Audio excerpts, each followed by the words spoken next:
एक गोष्ट लक्षात ठेवायची हा. ती राजसी आपल्याला कितीही आपलीशी वाटली तरी या क्षणाला हे घर ते अर्पिता आणि समीर चालवतायत हे विसरून चालणार नाही आपल्याला. आणि आपल्या समीरला मिळवण्यासाठी राजसी कुठल्याही थराला जाऊ शकते, अगदी हे घर पडायला लावू शकते. एकदा करून झालंय तिचं आणि शेवटी ती या चाळीची मालकीण आहे. ती काहीही करू शकते. आपण असं वागून चालणार नाही ना.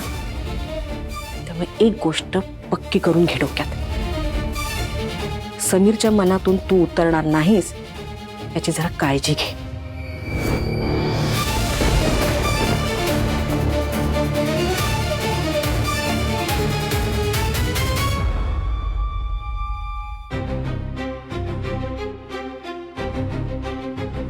आलात काय?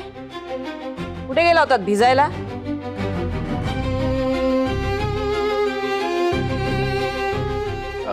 ते अर्पिता मॅडमने आज खूप मोठं काम केलं ना, त्यासाठी त्यांना थँक्यू म्हणायचं होतं. अगो बाई, छान हा, छान, मस्तच.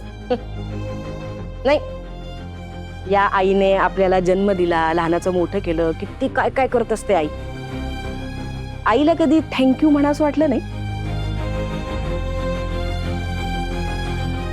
आता उभा आहे तोंड खाली करून. बसा जेवायला. बाबा कुठे? का येताना दिसलं नाही? काय झापडं लागलेली असतात का ग? हा, का इतके एकमेकांमध्ये तुम्ही? आई, बाबा बाहेर कदम काकांबरोबर बसलेत. आणि श्रेयस आणि सलील? श्रेयसचं जेवण झालंय आणि सलीलला मग अशी कोणाचा तरी फोन आला. अंगात असं काहीतरी संचारल्यासारखं अचानक बाहेर निघून गेला. ह्या पोराचं मला काय कळत नाही. कधीतरी मध्येच असा सुधारल्यासारखा वागतो, कधी हे असं करतो. चला बसा जेवायला, येऊन जेवेल तो. मी बाबांना घेऊन येतो.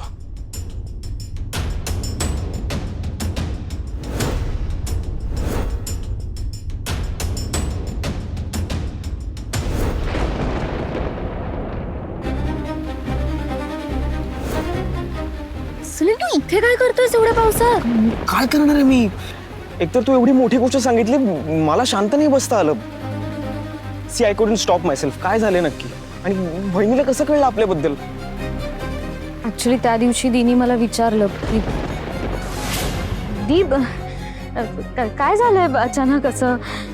मी म्हणाले ना तुला, मी आणि सलील चांगले मित्र होता ग. आज मी तुला आणि सलील भाऊजींना एकत्र पाहिलं आणि मला तुम्ही फक्त चांगले मित्र असल्यासारखे नाही वाटलात. मी माझं आणि सलीलचं एकमेकांवर प्रेम आहे. माझं आणि सलीलचं एकमेकांवर प्रेम आहे. माझं आणि सलीलचं एकमेकांवर प्रेम आहे. जोपर्यंत मी सांगत नाही तोपर्यंत या विषयावर कोणाशी काही बोलायचं नाही, कळलं? असं तू डिरेक्टली कन्फ्युज का केलंस? सलील कधी ना कधीतरी हे सगळ्यांना कळणारच होतं ना. आणि दीनी आपल्याला पाहिलं होतं बाईकवर एकत्र. मी काय बोलणार होते? दुसरा काहीच ऑप्शन नव्हता. सलील, तू प्लीज शांत हो ना. कसं Nikki? Please see, I truly feel की ती आपल्या रिलेशनशिपला सपोर्टच करेल. इट्स जस्ट दॅट तिला जर काही डाऊट असतील तर ते क्लिअर करायला हवे. तिला एकदा खात्री पटली पाहिजे तू माझ्या बाबतीत सिरियस आहेस, जो तू आहेस, हो ना? हा हा. Salil, I don't know the असं का म्हणाली की तू समर्पिता किचनला येऊ नकोस, पण तू बोल ना एकदा तिच्याशी, किंवा आपण मिळून बोलूया. आता ही घुसमट नको रे. आपण ना तिच्याशी बोलून सगळं सॉर्ट करूया.